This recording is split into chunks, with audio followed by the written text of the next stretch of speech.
यदि आपकी partnership firm है तो ये वीडियो आपके लिए। जैसा कि मैंने पिछले वीडियो में आपको बताया था कि यदि पार्टनर्स को सैलरी रेमुनरेशन या कोई भी पेमेंट करते हैं तो 190 को टी में आपको टीडीएस काटना होगा।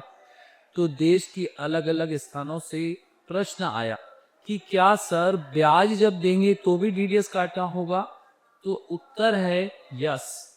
पार्टनर्स को कुछ भी पेमेंट कर रहे हो आप, सैलरी, रेमुनरेशन, बोनस, कमीशन, ब्याज या किसी भी प्रकार की पेमेंट जो उसकी इनकम के रूप में हो रही है, सिर्फ नेट प्रॉफिट को छोड़कर, अगर वो पेमेंट 20,000 से अधिक है तो आपके 10% टीडीएस काटना होगा।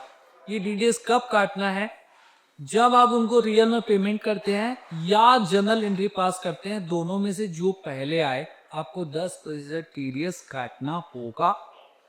साथ ही दूसरा प्रश्न जो आप लोग कर रहे थे कि जो रेमुनरेशन में चेंज हुआ है कि पहले प्रथम 3 लाख का 90% रेमुनरेशन दे सकते थे, अब वो 3 लाख को 6 लाख कर दिया गया है, तो क्या इसके कारण डीड चेंज करनी पड़ेगी? तो इसका आंसर है कि आप पहले अपनी डीड को एक बार चेक कीजिएगा। अगर डीड में ये लिखा है कि 3 लाख पहले पे ये कैलकुलेशन होगी या उसमें अमाउंट कोई दिया है तो आपको डीड चेंज करनी पड़ेगी।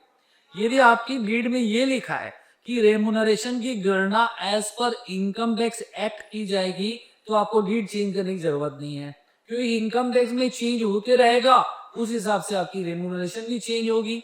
तो आप अपनी डीड को चेक कीजिएगा, क्योंकि बहुत सारी डीड मेरे पास आई एग्जांपल के रूप में जिसने लिखा हुआ है कि इतनी अमाउंट 3 लाख पे इतना रेमुनरेशन देना होगा, और कुछ डीड में ये लिखा है कि एज पर इनकम टैक्स। तो एज पर इनकम टैक्स है तो डीड चेंज करने की जरूरत नहीं।